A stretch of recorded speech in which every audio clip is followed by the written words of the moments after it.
आज कोच झूला सिंधी पंचायत कोच झूला सेवा समिति द्वारा अमर शहीद हेमू करानी की 103वीं जयंती मनाई जा रही है।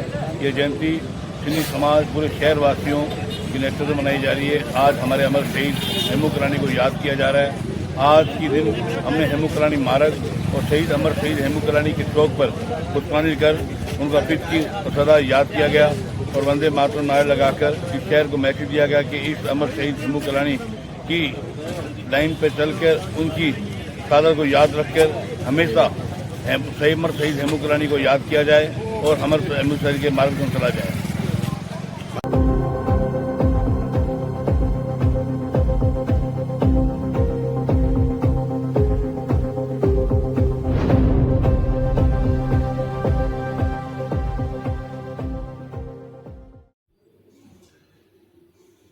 शहीद हेमू कालानी का जन्म सिंध प्रांत के शखर तहलके में हुआ था और हेमू कालानी बचपन से बहुत ही होनहार विद्यार्थी था।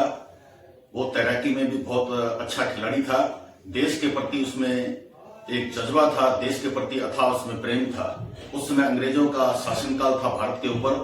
अंग्रेजों से लड़ाई लड़ने के लिए हेमू कालानी ने स्वराज्य सेना की स्थापना की और एक बार गुप्त सूत्रों से उन्हें पता चला कि ब्रिटिश सैनिकों की एक गाड़ी बारूद से भरी हुई आंदोलनकारियों को कुचलने के लिए आ रही है। जैसे ही उसे पता चला वो अपनी सेना के साथ फिश प्लेटें उखाड़ने के लिए रेल पटरियों पर पहुंचा और जैसे वो फिश प्लेटें उखेड़ रहा था, इस दौरान अंग्रेजों के किसी सिपाही ने उन्हें देख लिया और उन्हें रंगे हाथों पकड़ लिया।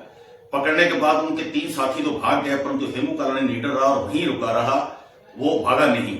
उसके बाद जब उन्हें कोर्ट में पेश किया गया तो उन्हें उम्र कैद की सजा सुनाई गई, परंतु अंग्रेजी शासकों ने उम्र कैद की सजा को बहुत कम समझा और उनके वहां अंग्रेजी कर्नल रिचर्डसन थे जिन्होंने उस सजा को उम्र कैद की सजा को फांसी में तब्दील कर दिया। उस बच्चे को जब फांसी के लिए लाया गया, जब फांसी दी गई, उससे अंतिम इच्छा पूछी गई तो उन्होंने अंतिम इच्छा में यह कहा कि भारत माता की जय, इनकलाब जिंदाबाद के उन्होंने नारे लगाए। वो झुका नहीं। जब उससे पूछा गया आपके साथ साथी कौन थे, तो भी उन्होंने नहीं बताया मेरे साथ साथी कौन थे। उनको उससे पूर्व बहुत सारी यातनाएं दी गई, परंतु उन्होंने अपने साथियों के बारे में किसी को नहीं बताया। उनमें तो एक ही जज्बा था, भारत देश को आजाद करवाना। और ऐसे वीर शहीद सपूतों के कारण आज हमारा भारत देश आजाद है और हम एक खुली हवा में स्वतंत्र जीवन जी रहे हैं।